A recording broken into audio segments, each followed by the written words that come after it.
ఎందుకు పవన్ కళ్యాణ్కి పౌరుషం రావడం లేదు? ఏపీలో వైఎస్ఆర్ కాంగ్రెస్ పార్టీని ఓడించాలంటే తెలుగుదేశం పార్టీ, జనసేన కలిసి తీరాల్సిందే అని పదే పదే పవన్ కళ్యాణ్ చెబుతూ ఉన్నారు. కానీ తెలుగుదేశం పార్టీ పెద్దల నుంచి వస్తున్న మాటలు మాత్రం అందుకు పూర్తి భిన్నంగా ఉన్నాయి. జనసేన నుంచి ఓట్లు తీసుకుంటున్నారు కదా, మరి ముఖ్యమంత్రి పదవిలో పవన్ కళ్యాణ్ కూడా వాటా ఇస్తారంటే అబ్బే రెండో ఆలోచనే లేదు. చంద్రబాబు నాయుడు ముఖ్యమంత్రి, పవన్ కళ్యాణ్ కూడా అంగీకరించేశారని నారా లోకేష్ అనేశారు.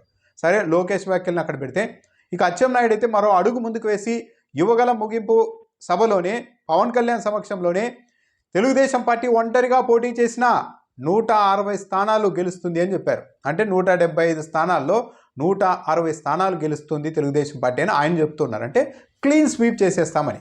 మరి అలాంటప్పుడు జనసేన అవసరం ఎందుకు? అసలు ఎవరి వెంట ఎవరు పడుతూ ఉన్నారు?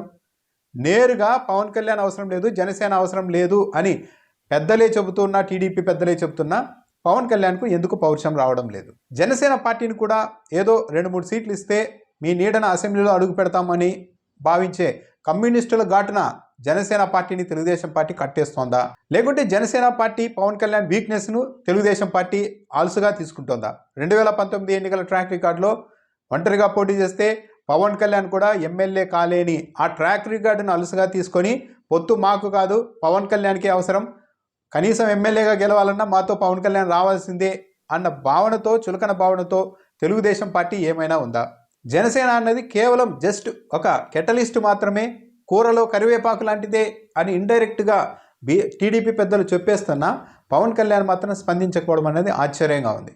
పైగా జనసేన పైన ఇలాంటి మాటల పట్ల హరిరామ జోగయ్య లాంటి వృద్ధులకు కూడా విపరీతమైన ఆవేశం వస్తుంది. కింది స్థాయి కార్యకర్తల్లో కూడా ఆవేశం వస్తుంది. కానీ పవన్ కళ్యాణ్కు కానీ ఆ తర్వాత ఉన్న ఒక స్థాయి నాయకులకు కానీ అస్సలు ఆవేశం రావడం లేదు. నారా లోకేష్ వ్యాఖ్యల్ని వినేందుకు కూడా వాళ్ళు ఇష్టపడడం లేదు. ఎందుకు? దీనికైతే ఒక కారణం అయితే కనిపిస్తున్నట్టుగా ఉంది. కింది స్థాయి కార్యకర్తలకు ఎలాంటి అంబిషన్స్ ఉండవు. ఎమ్మెల్యేలు కావాలి, అది కావాలి, ఇది కావాలని పెద్దగా. హరిరామ జోగయ్య లాంటి వారికి అలాంటి ఆలోచనలు ఇప్పుడు లేవు.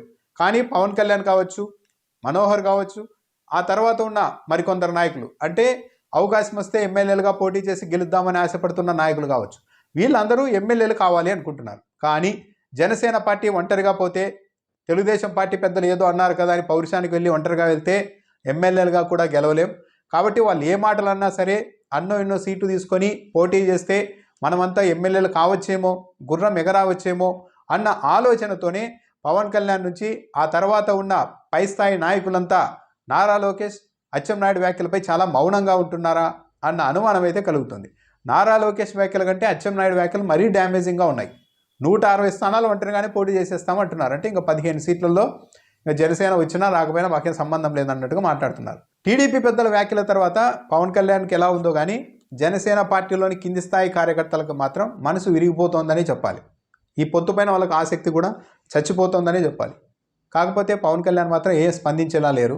ఆయనైతే ఎట్టి పరిస్థితుల్లోనూ ఏం జరిగినా సరే టీడీపీతోనే కలిసి వెళ్ళాలి అనుకుంటున్నారు. ఒంటరిగా వెళ్తే ఈసారి గత ఎన్నికల్లో వచ్చిన 5.53% కూడా ఓట్లు రావేమో ఒంటరిగా వెళ్తే. అప్పుడు పార్టీ నిలబడ్డమే కష్టమవుతుంది. కాబట్టి గుంపులో వెళ్తే ఏదో ఒకటి అవుతుందిలే అని పవన్ కళ్యాణ్ అనుకుంటున్నారా? అలాంటి వీక్నెస్ని పట్టుకొని తెలుగుదేశం పార్టీ ఇలా జనసేనను చాలా లైట్ తీసుకుంటున్నట్లు వ్యాఖ్యలు చేస్తోందా అన్న అభిప్రాయం అయితే కలుగుతోంది.